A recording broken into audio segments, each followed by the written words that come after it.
नमस्कार दोस्तों, एस के एजुकेटर में आपका स्वागत है।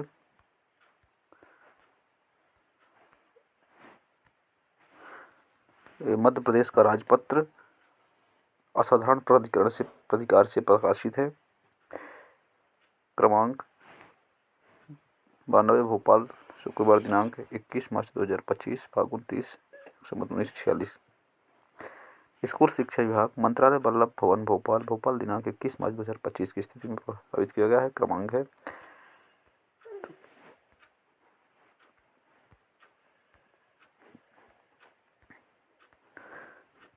माध्यमिक शिक्षा मंडल विनियम 1965 में संशोधन का निम्नलिखित प्रारूप, जिसे कि राज्य सरकार माध्यमिक शिक्षा अधिनियम 1965 क्रमांक 23 सन 1965 की धारा 28 की उपधारा फर्स्ट तथा सेकंड द्वारा प्रदत्त शक्तियों का प्रयोग करते हुए बनाना प्रस्तावित करती है। उक्त अधिनियम की धारा 28 की उपधारा 3 द्वारा अपेक्षित किए गए अनुसार उन समस्त व्यक्तियों की जिनके की उससे प्रभावित होने की संभावना है, जानकारी के लिए एतद द्वारा प्रकाशित किया जाता है कि एतद द्वारा यह सूचना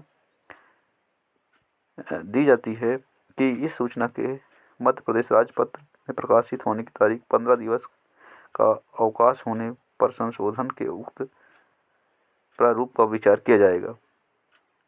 ऐसी कोई भी आपत्ति या सुझाव जो संशोधन के उक्त प्रारूप के संबंध में किसी भी व्यक्ति के ऊपर विनिर्दिष्ट कालावधि के अवसान पर या उसके पूर्व प्राप्त हो, राज्य सरकार द्वारा विचार किया जाएगा। संशोधन का प्रारूप उक्त विनियमों में अध्याय फर्स्ट है। अध्याय 19 के स्थान पर निम्नलिखित अध्याय स्थापित किया जाए, अर्थात अध्याय 19 द्वितीय परीक्षा 139। माध्यमिक शिक्षा मंडल मध्य हाई स्कूल तथा हायर सेकेंडरी के लिए 2 परीक्षाएं आयोजित करेगा। जहां तक संभव हो, मुख्य परीक्षा प्रतिवर्ष फरवरी मार्च में तथा द्वितीय परीक्षा जुलाई अगस्त में होगी। ऐसे छात्रों को जो द्वितीय परीक्षा में बैठने वाले हों, द्वितीय परीक्षा का परीक्षाफल घोषित होने तक मंडल या महाविद्यालय द्वारा संबद्धता प्राप्त संस्था के प्रधानाचार्यों द्वारा अगली उच्चतर कक्षा में अपनी जोखिम पर प्रवेश लेने की अस्थायी अनुमति दी जा सकेगी और ऐसे अभ्यर्थी के द्वितीय परीक्षा में उत्तीर्ण घोषित किए जाने की दशा में उनकी उपस्थिति की गणना की जाएगी। ऐसे छात्रों के लिए जो मंडल की प्रथम परीक्षा के परीक्षा परिणाम में एक या एक से अधिक विषयों में अनुपस्थित या अनुत्तीर्ण रहे हों, द्वितीय परीक्षा में सम्मिलित हो सकेंगे तथा ऐसे अभ्यर्थी जो किसी विषय में उत्तीर्ण हो गए हों, वे भी अंक सुधार हेतु सम्मिलित हो सकेंगे।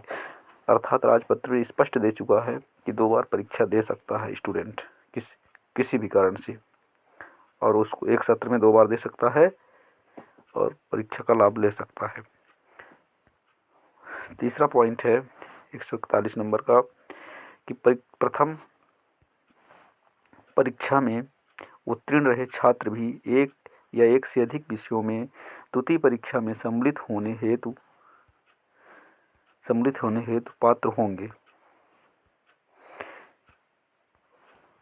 142 नंबर है, प्रायोगिक विषयों में कोई छात्र प्रथम परीक्षा की प्रायोगिक अथवा आंतरिक परीक्षा के केवल अनुत्तीर्ण भाग में सम्मिलित होने के लिए पात्र होगा, यानी प्रायोगिक परीक्षा के अनुत्तीर्ण भाग में भी परीक्षा दे सकता है। द्वितीय परीक्षा में सम्मिलित होने के लिए छात्र को निर्धारित शुल्क के साथ परीक्षा आवेदन पत्र भरना अनिवार्य होगा, किंतु द्वितीय परीक्षा के दौरान छात्र द्वारा प्रथम परीक्षा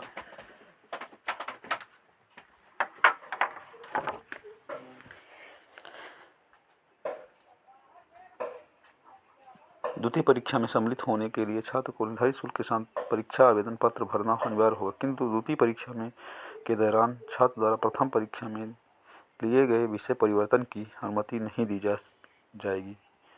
द्वितीय परीक्षा में विषय परिवर्तन नहीं कर सकता। द्वितीय परीक्षा का परीक्षाफल सभापति या आदेश से प्रकाशित किया जाएगा तथा और परीक्षाफल समिति की किसी भी बैठक की आवश्यकता नहीं होगी।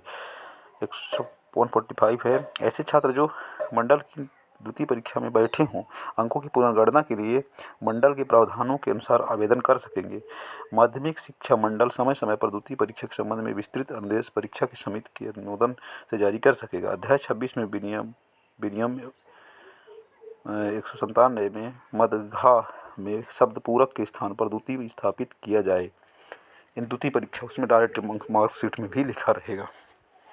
तो ये बहुत अच्छा छात्रों के लिए न्यूज़ है। मध्य प्रदेश के राज्यपाल के नाम से आदेशानुसार OL मंडल वही उप सचिव हैं द्वारा ये दिया गया है। तो बहुत अच्छा बच्चों के लिए न्यूज़ है। वीडियो को वॉच करने के लिए धन्यवाद।